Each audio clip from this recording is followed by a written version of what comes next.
My struggles before landing my first client. Number 1, computer. Nung nalaman ko yung online jobs or online freelancing, phone lang ang meron ako.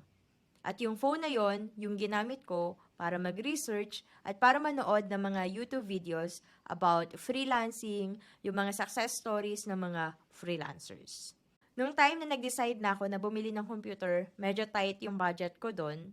So, yung nabili ko, medyo mababa lang yung specifications ng computer. So, ibig sabihin nun, sobrang bagal ng computer na nabili ko. And sa totoo lang, nakakaubos ng pasensya kapag yung computer mo ay sobrang bagal. Number 2, internet. Nung nag-i-start ako na mag-aral ng Facebook advertising, bumili ako ng packet Wi-Fi. Kasi hindi ko pa kayang mag-commit sa monthly subscriptions or monthly payment para sa internet line. Nung time na nag-resign na ako, nakakuha na ako ng client, at nag-inquire ako sa PLDT, ang sabi sa akin ay walang silang linya doon sa lugar namin. And nag-inquire din ako sa iba, like yung Smart and Globe. Same din yung answer nila. So, hindi ko alam kung ano yung gagawin ko kasi nakapag-resign na ako. Thankfully, meron akong friend na pumayag na magstay ako sa kanila para makapag-work ako. Number 3, time. Dahil nun, ay nagtatrabaho ako sa corporate as HR specialist. From Monday to Friday ang pasok ko, 8 a.m. to 6 p.m. kasi wala kaming Saturday. So, kinompress yung working hours namin. Kung ang trabaho mo 8 a.m., hindi ka 8 a.m. aalis ng bahay or hindi ka 8 a.m. gigising, 'di ba? Kailangan mo pang mag-prepare. So, more or less, 6:30 ng umaga gumigising na ako at nakakauwi ako sa amin mga 7:30 to 8 p.m. Yung 8 p.m. na yon onwards, yun yung time ko na makapag-aral ako ng Facebook advertising. Hanggang sa after 5 months, nagkaroon na ako ng client.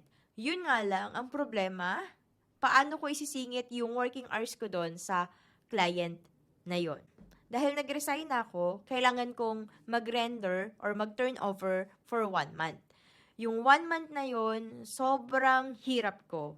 Kasi, from 8 a.m. to 6 p.m., as HR ako, and then 10 p.m. onwards as a Facebook media buyer naman.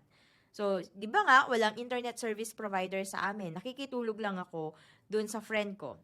Ang sistema ay ganito. After work, uuwi ako sa amin, kakain ako ng dinner, aayusin ko yung gamit ko, pupunta na ako dun sa bahay ng friend ko, and then 10 p.m. onwards, magtatrabaho ako. Gigising ako ng 6:30 a.m. para mag-prepare kasi may work ako as HR. So, more or less, yung tulog ko lang talaga doon ay 3 hours, 4 hours. Maswerte na ako kung 4 hours talaga. So, for 1 month yun na hirap ako sa transition from HR to freelancer. Kasi nga, kailangan ko mag-render nung 1 month. Number 4, dealing with rejections. Akala ko nung una, kapag inaral ko yung skill or Facebook advertising, madali na lang ako makakuha ng client. Hindi pala ganun kadali. Sobrang hirap pala. So, ang hirap niya dahil ang dami mong pinapasa ng mga applications na nakikita mo yung iba na may clients na sila, yung iba nga multiple clients, tapos ikaw hindi ka makahanap ng clients or walang pumapansin sa'yo na clients. Inisip ko na lang talaga that time na hindi po pwedeng susuko ako kasi nandito na ako, inaral ko na yung skill, hindi pwedeng hindi ko mamonetize itong skill. Hindi po pwedeng forever ako magiging empleyado. Kailangan ko mag-apply or maghanap ng clients hanggang sa may tumanggap sa akin. And noong February 2017, after 5 long months, ay nakahanap nga ako ng clients. Hanggang sa nag-resign ako, and the rest is history.